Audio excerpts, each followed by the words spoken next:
it had a bunch of trash inside. So we had our guy go in and haul it all off. Right. We gave it a nice deep clean. Right. But our photographer went inside, and granted, he's been in a lot of houses. Right. He said, Mark, this smells so bad, even a maggot would gag. No kidding. But somebody still bought it.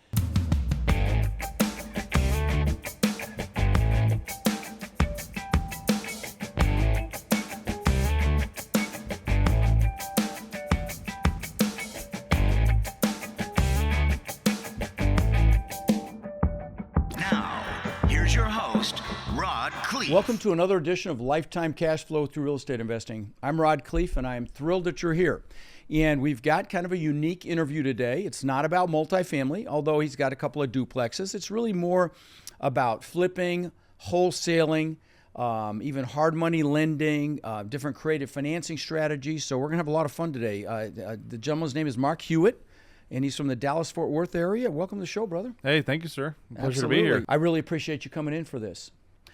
So give us your story. I know you grew up in Seattle, played some baseball, at a decent level, collegiate. So talk about who you are. Yes, sir. So I grew up in Seattle. Basically, never aspired to be a baseball player when I was younger. I always thought I was going to be an NBA player, but height didn't work to my favor. And so I ended up playing baseball at the collegiate level, meeting my wife over in Nashville, and never planned to stay in Seattle. And I'm sure lots of people can relate with the rain.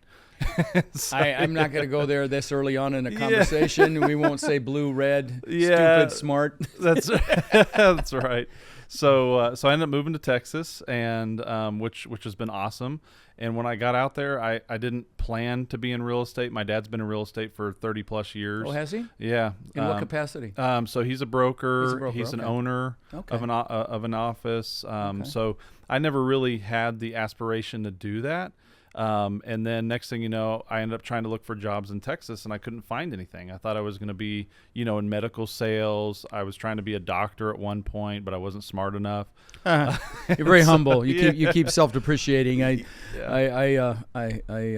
found that amusing. Anyway, please continue. Yeah. So then I went, and as I was looking for jobs, somebody was like, "Hey, you know what? You should look in being a teacher." And so I went and became a teacher, coached. And then basically from there, I didn't like it. I was depressed every time, and so my dad's like, you got to get into real estate. You got to get into real estate. And so basically that's what I did. I got into real estate, and started in June of 2014. Nice. Yeah. And since then you've sold 800 houses, some of your own and some for others. Mm-hmm. You've flipped, you've wholesaled. So you know what, let's get right into it. I know you own some duplexes now.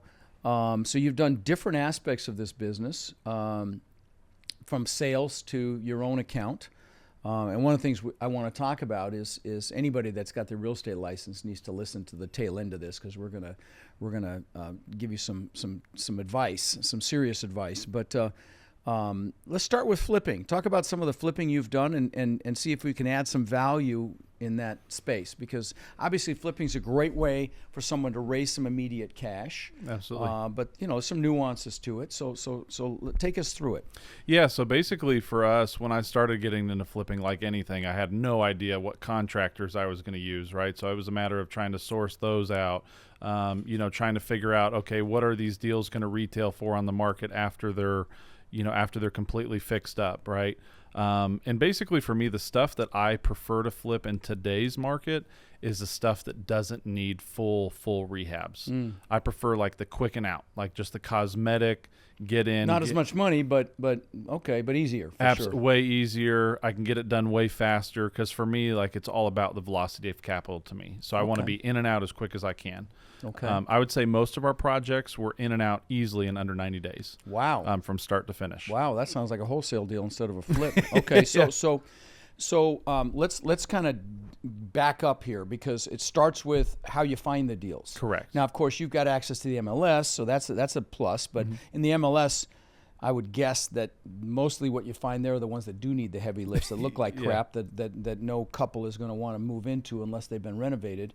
How are you finding ones that make sense that don't need a lot of work? Yeah, so basically for us is we will actually pull specific lists for people of properties that meet our certain avatars, what we call it. So they have our You mean ultimate buying avatar? our ultimate, like, yeah, what we want to buy and actually sell on the market. So Oh! I thought you were talking about the ultimate buyer that you would sell to. Okay. Oh, okay. No. So yeah, just basically like for us and like in Dallas Fort Worth, Right. if we can stay 350 or under after it's been completely fixed, that's ideal for us. So we'll pull houses that, basically the tax value is maybe no higher than 250. Okay. And then we'll go ahead and we'll call them, we'll text them, we drop. Okay, so you actually cold call potential homeowners and say, do you want to sell? Yep. Do you have people that do this? Yes, sir. We drop mail to them. So We you do mail pay per as well? click advertising. Okay.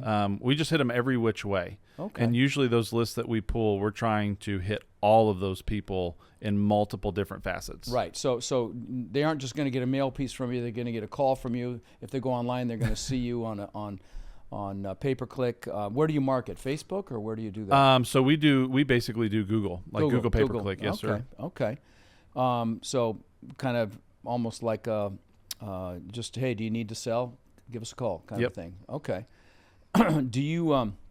Do you handle the influx of leads, or do you have a team that helps with that? How do you work the actual the actual purchase process? So let's say you, from your marketing activity, be it mail, be it cold calling, be it whatever.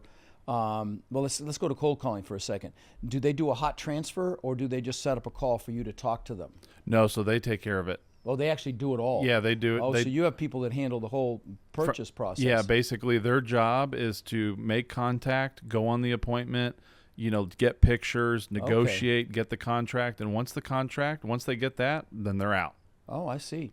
Yeah. Okay, and so you're paying them a piece of the deal then, obviously. Yes, okay. sir. Okay, so these are sharp people that you've trained to do this. Yep. Okay, so that's on the cold calling piece. How about on the inbound? Same people handle the inbound as well. Same people handle the inbound. So what we do is we have a general call line, and where we can track which pieces are coming from where, and so each piece has its own different phone number, and then all the emails and phone calls, they all go into one generic place, and then those leads get filtered out to our team, and then they handle it from start to finish. Now, how big's your team? How many people are doing so we've this? got about 16 people right now. 16 people doing this. Yeah. Wow. Yeah. That's a lot. And they're all straight commission, I take it. They're all as well. straight commission. Wow, that speaks to your ability to hire, because that's not easy. Yeah. Okay, so you're doing all this marketing, and you're doing mailers, you're doing the pay-per-click, and it's really smart. You're measuring your results by using different phone numbers, so you can track what works, so double down on that. And so so they'll go in and buy it, or lock it up. Now that sounds like a wholesale, not a flip. Well, they'll go lock it up, and then basically from there, what we do is we cherry pick the ones that we want. Okay, so you'll either flip or wholesale based on what you see. Exactly. Okay. Yep. And based off of what they say needs to be done, or their recommendations, or things like that. Now, obviously, the people that are newer, just coming in, part of our training is I go out there with them. Sure. So that way we can kind of show them what we're looking for. Show them how to close a deal. Exactly. Right. Okay. So for those of you that haven't got a clue what we're talking about, let me just take 2 seconds. Okay, wholesaling means you put it under contract and you sell the contract. Okay, flipping means you actually close on it, you do some work, and then you sell it to an end buyer. The wholesale deals are typically to another investor. Would that be an accurate statement for you? Yeah, no, absolutely. Okay, yeah. 100%. So if you're gonna do this flip or wholesale, you got to think about how you're going to market. Number one, you've got to obviously get the documents that you're going to need. A contract, what's it called? Assignment of contract form for the wholesaling, and you've got to figure out how you're going to close on the deal, which we're going to talk about in a minute. A way that one of the ways you can do it is one of the other things that he does, which is hard money. But so that's on the flipping side. Now, if you're going to flip, you've got to have relationships with contractors. Yep. And so, I'd encourage you to go to your local real estate investor club meeting, your meetup groups, and find out what contractors they're using and see if they'll share and they've got experience with somebody, because that's a big newbie mistake is to go with the wrong contractor, get screwed. Oh yeah, no, and I'll tell you this, like one of my rules for me is like if they ask for money up front, like half down, right? I just forget it, it. because and especially if we don't have that relationship, right? But I will tell you, when I first got into this space with investing, I went to all the RIA meetups, the real estate investor meetups, just gathering as many cards and referrals and recommendations, because that's exactly like you're saying. That's the only way to do it. Right. No, you can't like go in the phone book or whatever. There's no phone book anymore. Google it. You need, it's all referral based. Otherwise, you're going to get your butt handed to you. And I've renovated easily 2,000 houses myself. Not me doing the hammers. But had it oversaw it. So you get the deals in the door, and then you decide if you're going to flip it and do it yourself, or if you're just going to wholesale it for a quick hit. Yep. And you've commissioned those guys, which is great. And are you getting a presence in Dallas for buying? I mean, are you getting any referral business from people that you've bought from or anything like that? Or is it all brand new stuff? I mean, majority of it, I will just say 90% of it's all brand new, but there is that 10% piece that we are getting referrals from people or other potential, like other realtors sending us business or things like that. Right. And previous people that we've bought from referring us. So absolutely, that's growing. But, my thing is I always say that, people flock, or birds of a feather flock together, right? And so I always try to make sure our team is reaching out to the previous people we bought from, because of course they're going to have friends that are in the same situation or will be in the near future. Yeah. So that that helps us out as well. Well, at your $350,000 limit, or like a benchmark.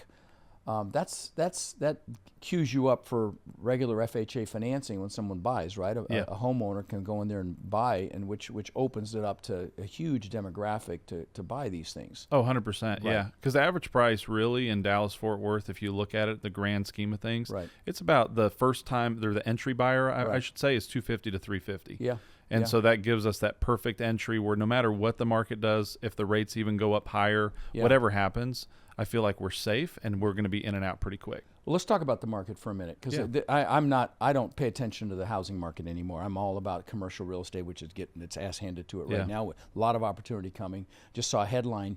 The head economist at Citi said it's going to be a hard landing.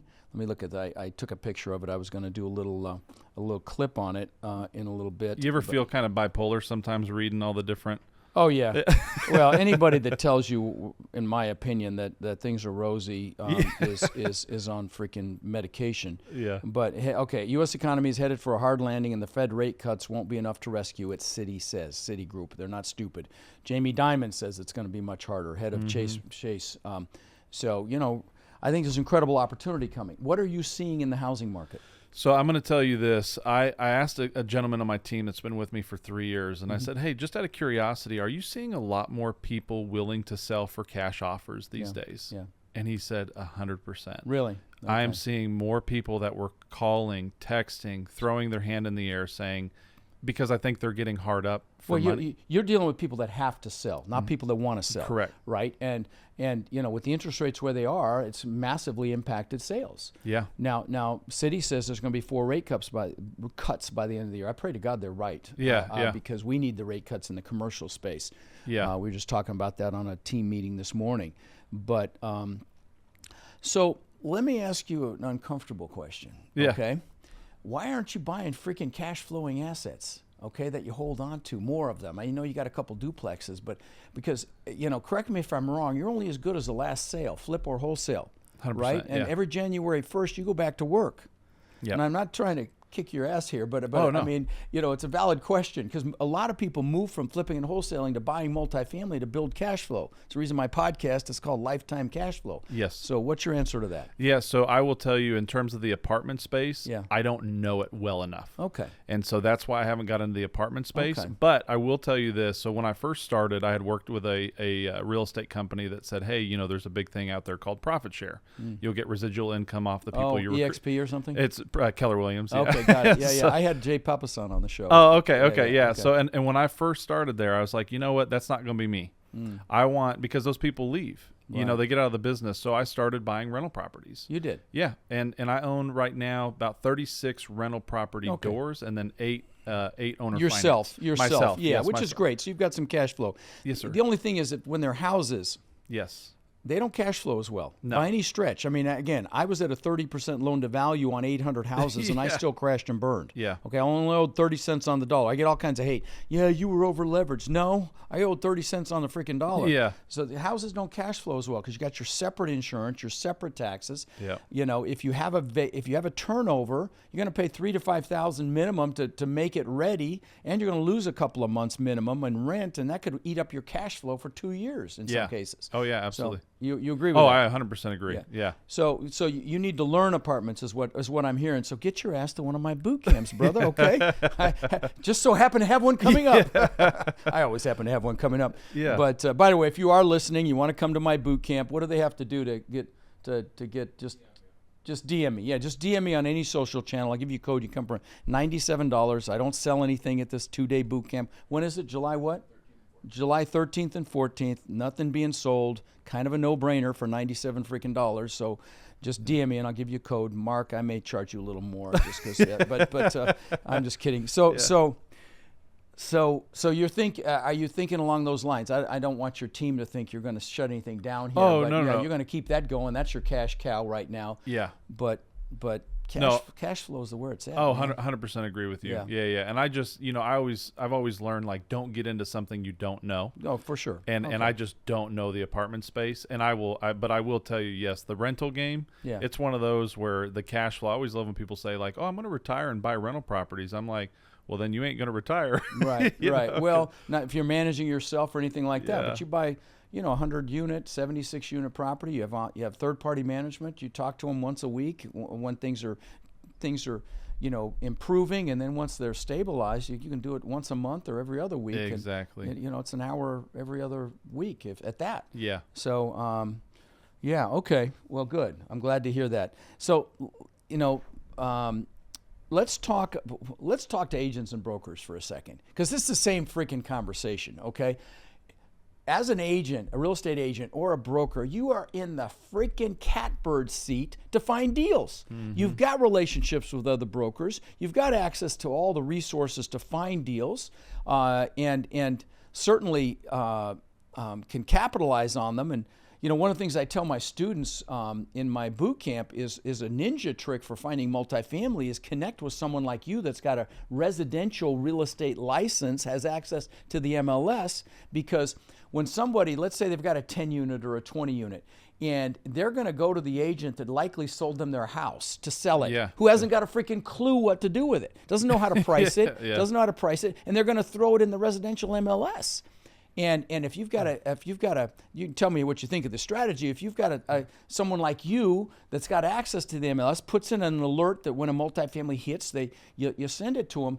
You can get some phenomenal deals that way that very few people see because nobody's looking there for multifamily. Would you agree? 100%. Yeah. 100%. So that's a ninja trick, guys. Is to have a relationship with an agent, a real estate agent, or a residential real estate agent or broker that has access to the MLS. Tell them you'll obviously let them write the contract, maybe even spiff them more than that if you're allowed to. And man, I know my buddy Kevin Bupp got a $2 million mobile home park in Orange, Florida. I think it's Orange City or something, Florida. And I went on a tour with him, and that's how he found it. It was in the freaking residential MLS. I mean, like, goodness. Right? So, so listen, back to agents and brokers. You're only as good as your last sale. It's the same conversation. Start investing and building some annuity with some cash flow, for Christ's sake. You're in the best possible place to do it. Even if you've got to bring in money from someone else. When I was in my 20s, I bought tens of millions of dollars worth of real estate 50-50 with partners, okay? I did all the work. I found them, I fixed them, I managed them, and we split the profits. Yep.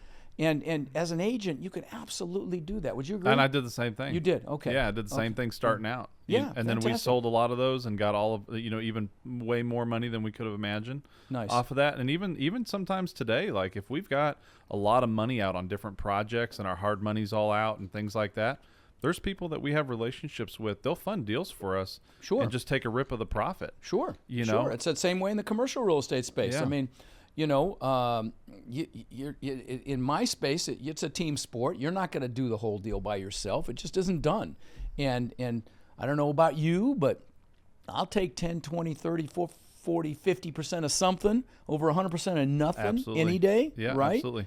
So, so talk about hard money for a minute. So what is it? Number one, for people that don't understand what it is. Yeah, so a lot of our investors basically, they buy property, they say they're buying cash, right? And so basically for us, a lot of them are actually using hard money. They're basically using an alternative financing strategy that looks like cash. Right. And so what we're doing is we're funding Providing that Yeah, cash. we're providing that cash for them to be able to lock up properties for cash offers. Nice. And so basically for us, we don't, for our personal model, we don't fund the rehab. We require a minimum of 20% down. Okay, so you're making them come out of pocket. They got skin in the game. They got to put skin in the game. Got it. Yeah, Okay. because ideally we don't really want it back. Right. Yeah, no, I mean, I will tell you, there are people out there that will fund the whole thing. Yep.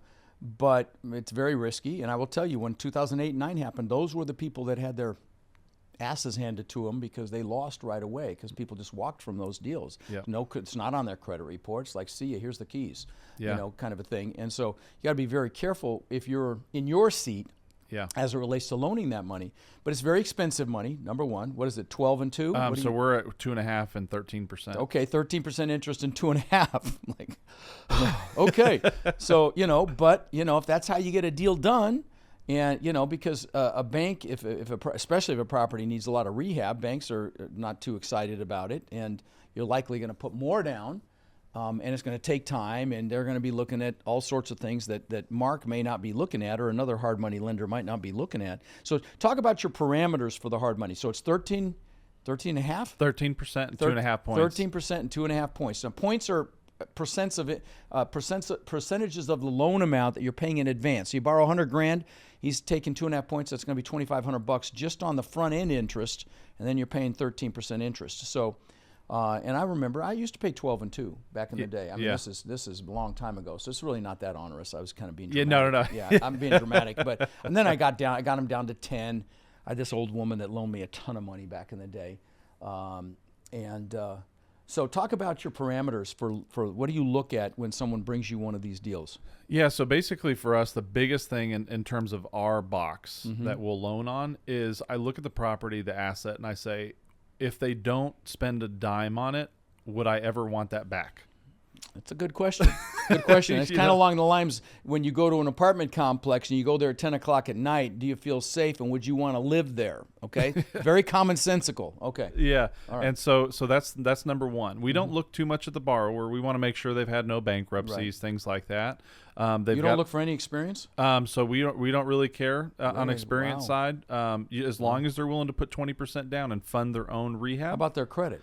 So credit we look at, but it's not a huge player for us. Now, I will tell you this. If their credit's lower, the down payment's bigger. Okay, got it. We do look at that. But if they have a lower credit score, like let's face it, if they've got like a 500 credit score, we're not loaning to them. No, of course not. Yeah, but if they're kind of on the edge where some people might turn them down, we'll just ask for more. Okay. If it's a good asset. It's the same thing I used to do with renters. I mean, if they have bad credit, you're going to pay a triple deposit. I want a $3,000 deposit if you bail on me. Yeah. I got it. I'll tell you a funny story. I had this 2-story, 5-bedroom house in Denver, 3,000. I shouldn't say the full address. It was in 3,000 block of Columbine. Okay, if you Google it, you'll probably find it.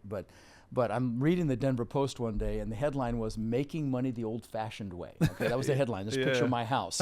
Okay, and there was 5 bedrooms. The guy turned it into a whorehouse. Okay, it was a bordello. Yeah, there was a payphone down the end of the street. He'd check them out, and they'd come and he got busted. But he was one of those that's what triggered my brain. I got a triple deposit from him because he had bad credit. He said he was in the maid service. True story. Yeah. I called my partner Al in Chicago. I said, "Brother, you own a whorehouse in Denver."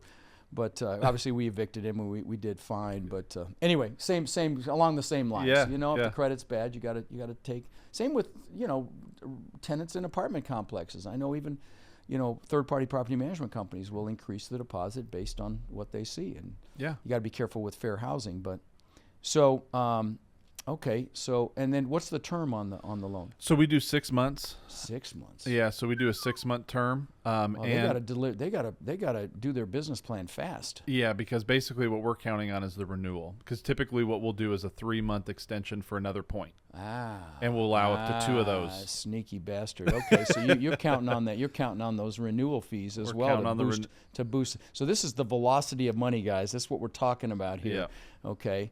So you really look at it from a financial standpoint. Okay. Correct. Okay. And we turn down, I'll just say, we turn down a lot of people because other companies are saying, hey, we'll do it for 100%, or, we'll do it for a year, or we'll fund your rehab and stuff, which is fine. Go to those guys. But we don't want to.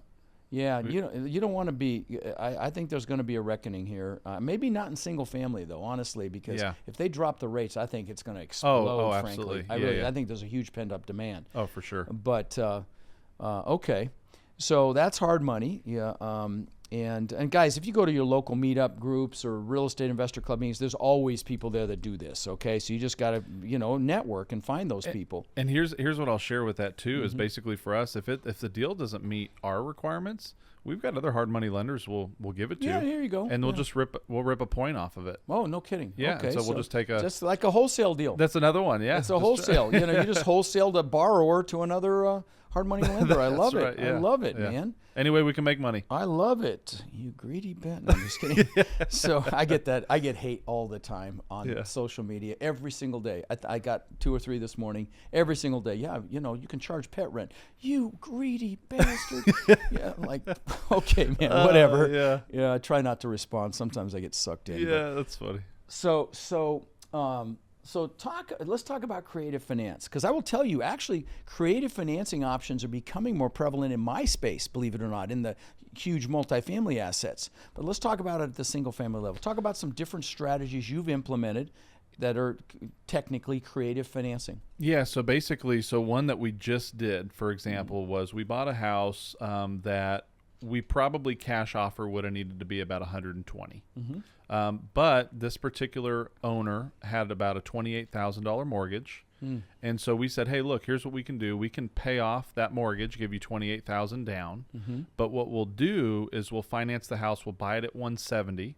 So sales price of 170 instead of 120. Instead of 120, because because he was willing to carry the note, but we had to get the right terms. Okay. So we did a 30-year term. Okay. We started at 4% interest. Okay. And our interest adjusts by 1/4% every 5 years on the unpaid principal balance. So basically, it's a great loan. Yeah. So basically, at the end of the thing, he's going to be at 5.5%, which to him looks great. But what he doesn't realize is that every time it adjusts, we're not really paying much more because it's on the unpaid principal. Oh, wow. And so by doing that, what I calculated was if we would have just gave him 4 3/4, which is halfway, and said, hey, look, we'll do this for 30 years, we would have actually paid $38,000 more than the way that we structured it. And it was more appealing to him in the way you presented it. Correct. Got it. So elderly seller? So landlord actually. Landlord. Yeah, just he and we'd actually bought another one from him. And it was one where he was just like, you know what? I just want the mailbox money. I don't want to deal with it. Just want a payment. Yeah. So let's talk about that for a second. So let's stick with seller financing. I want to get back to creative financing. Let's talk to seller financing. Do you believe in, if you're dealing with elderly sellers, do you believe in seller bonding? Or do you teach seller bonding? I'm not even familiar. Okay. Yeah. I teach it. Okay. Yeah. Because elderly sellers, like if you're mailing people that have owned 20 plus years, okay, first of all, they're likely retirees, okay? All their tax benefits are gone, their depreciation's gone. And so if they sell, they're going to end up with 65, 70 cents on the dollar because they got to pay Uncle Sam. So that's number one. Also, they are risk averse, so they're not likely to take that money and buy another high risk investment. They're likely to put it in the bank, and very often they want cash flow. Yeah. And so to me, those are ripe for seller financing. And you tell them, Mr. and Mrs. Smith, I'm going to pay you $1 million for your property. Of course, because you're fully depreciated, you're only going to keep $700,000. And you're going to put that money in the bank. At the bank, your bank's going to pay you 3.5%, 4%. Here's what your payment will be at the bank. Now, if you work with me, I'll pay you enough of a down payment so you know I'm serious, and I'm going to pay you whatever makes sense, 5, 6, 7% interest. Who cares if the numbers make sense? And you're only going to pay taxes on the amount you get from me every year. So your payment from me is double what you'd get from the bank, and very often it is double or more. Yeah. And candidly, in my opinion, if you don't have that conversation with an elderly seller, you're screwing them. In my opinion. Yeah. Okay. So that's number one. Number two, when people get older, they become relationship driven more than profit and technical details on a deal driven. And so I tell my students, bond with them, become their friends first, not to freaking screw them or take advantage of them, but to create a win-win situation. I mean, I've done deals seller finance with nothing down because the guy that just wanted the payments. Okay, I've done deals where I didn't make a payment for a year because the property was trashed and I had to put the money in, and it was the truth. But I bonded with these sellers, and and I was able to, cut these deals. So no, for sure. Would you agree with this? Oh, 100%. Yeah, you have to build that trust and rapport, right? Because that's just so key. You find that commonality. You go and what's the cat's name? What's the dog's name? Exactly. You build that rapport and. Oh, God, that reminds me of another funny story. I'm digressing a little bit. I got to tell you this story. Yeah. So my brother and I, we used to buy foreclosures in Denver. I owned 500 houses in Denver at one time, that I rented out. But so we'd go and knock on doors of people that were in foreclosure. And we went to this house, and it was this old couple, and the woman was a smoker, and she had the stains in her fingers from the cigarettes, just to give you a flavor for the environment. And oh God, I haven't thought about this in a long time. And she didn't know the house was in foreclosure, and he hadn't told her. Okay, and she's like bitching, like, you stupid idiot, and he just kept saying, just shut up, just like that. That same tone, just saying shut up. But the funny part is, my brother, trying to cut the mood, said. And the woman said, Enos, get out of here, yelling at the dog. And my brother said, so the dog's name's Enos? She said, no, it's Penis. I swear to God. Anyway, I couldn't resist. Yeah, true story. That's an absolute true story. Oh, that's funny. It was hilarious. But so seller financing. We talked about seller financing. Talk about some other creative financing strategies. Yeah, so another one that we'll do basically is we'll go in. We bought a property for $50,000, and it was a manufactured home. It was a double wide on land. You got the land though. Yep, we got the land. So we bought it for $50,000, and then what we did is we turned around and sold it for $150,000. Wow. We charged, and I'm going off of memory here, but we charged 9.5%. Wow. We did a 30-year term. Wow. No fixed. Balloon? No balloon. Wow. Just draw it all the way out. And then basically I think that investment ends up, by the end of the whole entire thing, on a $50,000 purchase, we end up at about $400,000. Well, sure, but you got the future cost of money, future value of money. For sure. And that's if it drags all the way out. Right. But what was funny about that is it had a bunch of trash inside. So we had our guy go in and haul it all off. Right. We gave it a nice deep clean. Right. But our photographer went inside, and granted, he's been in a lot of houses. Right. He said, Mark, this smells so bad even a maggot would gag. No kidding. But somebody still bought it. I've seen the most destroyed property. Well, see, that's the problem though. Like I've got a couple assets that I'm taking over in Cincinnati, and I walk in and my ex-partner screwed these up so bad, and they're just so bad. The entryways were so bad. The laundry rooms were destroyed. And I'm thinking to myself, anybody that would rent these, I don't want. So it's that. But I mean, you're selling it. Did you get some money down? Yeah, we did. We got 20 grand down. Okay. So we ended up only being in, basically for 30 grand. So for about, right around. Wow. Yeah. Okay. Talk about some other creative financing that you may have done. That's pretty much, I will just say, like in terms of creative finance, that's pretty much the realm at which we. So seller financing. Mostly, yeah. And I've done a subject to before. Right. Okay. Let's talk about that for a second. What is that? Yeah. Explain it. So basically, it's where you're taking over their existing mortgage, and you're not paying it off. You just take over the payments. They stay on it. Mm-hmm. It's called subject to financing. I had Pace Morby in here talking about it a while back. There are some challenges with it. I didn't call him out on it too much, I don't think. Did I? Did I call him out? No, I didn't call him out. But, the challenges are, number one, there's always a due on sale clause in a mortgage or a trust deed. So although it's extremely rare that they would ever do it if you took over somebody's payments, usually they don't even find out about it. But there's also a lot of risk, not just to there's risk to the seller, because if you don't make the payments, their credit's destroyed, number one. Yeah.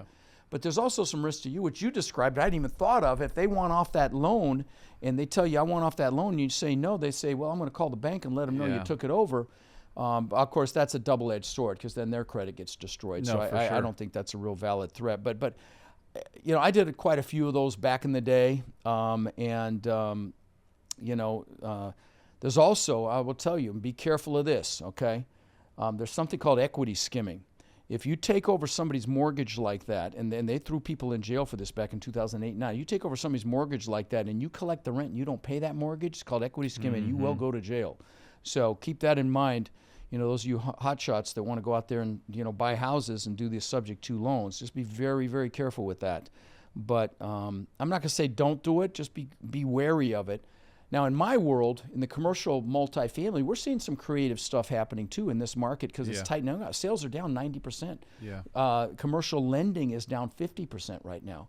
I just saw that article yesterday. And so, sellers are being creative, the ones that have to sell. In my opinion, anybody in the commercial multifamily space that's selling right now has to sell. We just looked at a really nice package. I can't say where it is but really nice package of 3 properties. And I'm like, man, this has got low debt. It's well occupied. Why are they freaking selling right now? Because it's not a good time to sell. But some of the things that sellers are doing, for example, are staying in a deal. Like you've got to raise $10 million in equity. Maybe they stay in for $5 million of that. Gotcha. They use their equity as part of the deal and stay in as a partner. So there's some creative stuff like that happening. Of course, there's seller financing. You can seller finance a big apartment complex. I've seen it done. I helped somebody buy 500 units that way. So that's there. I wish I could think of some other creative strategies because there are quite a few actually in my world. You get seller credits for different things, for repairs and things like that offset your down payment.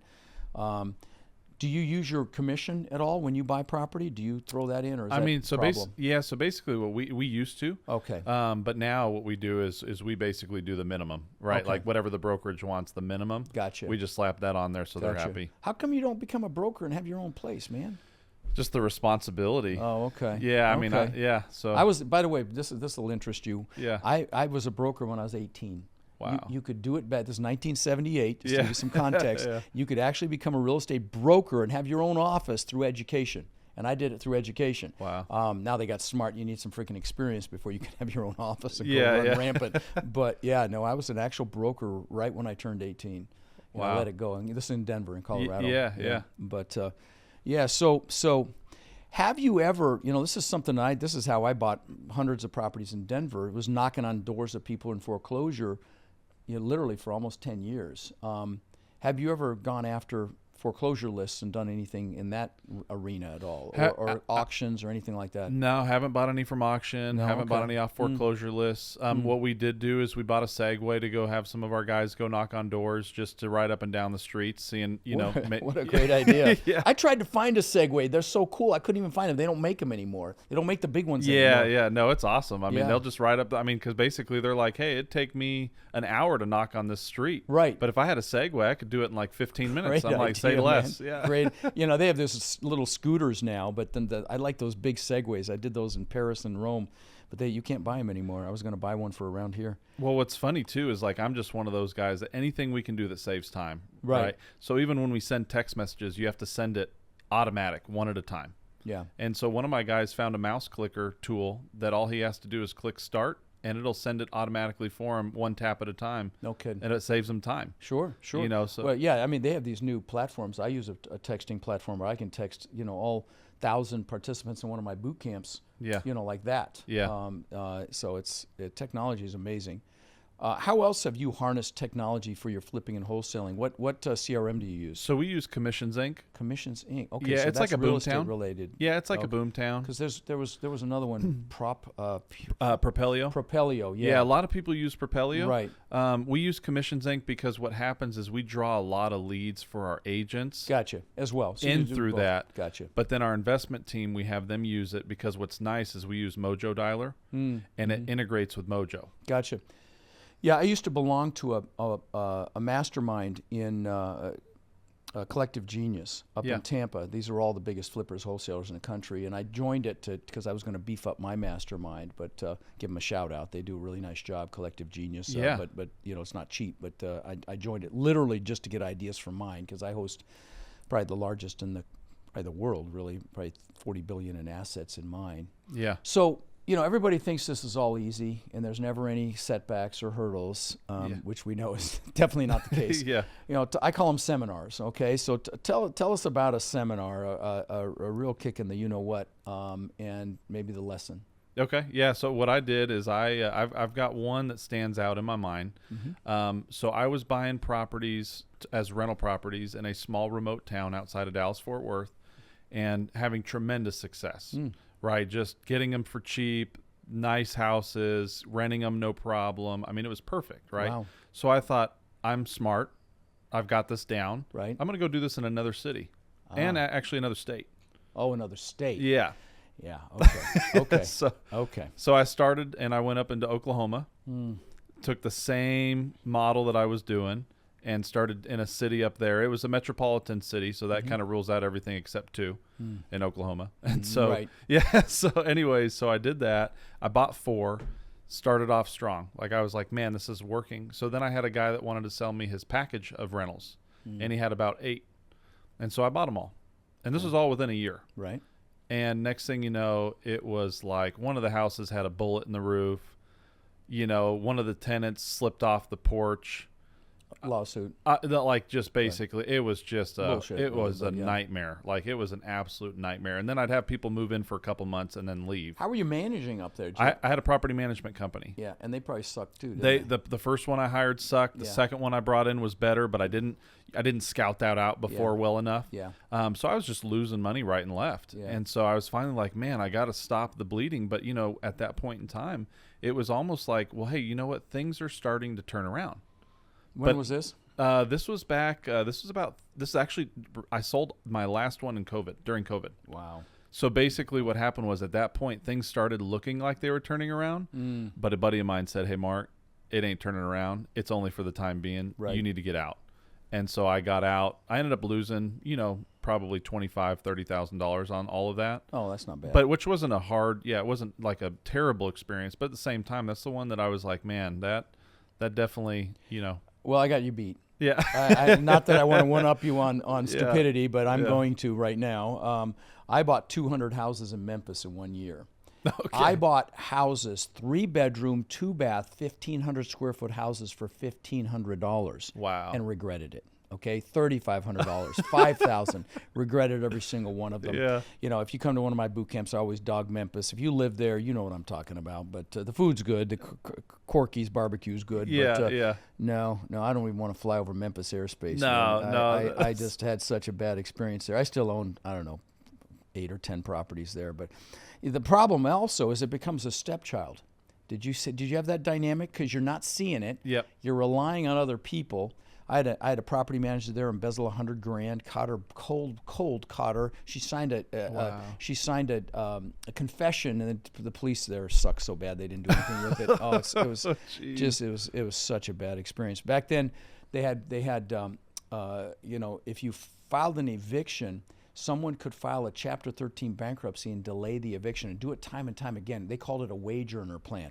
So if you filed an eviction, they'd get 6 letters from attorneys that say, I can stop your eviction.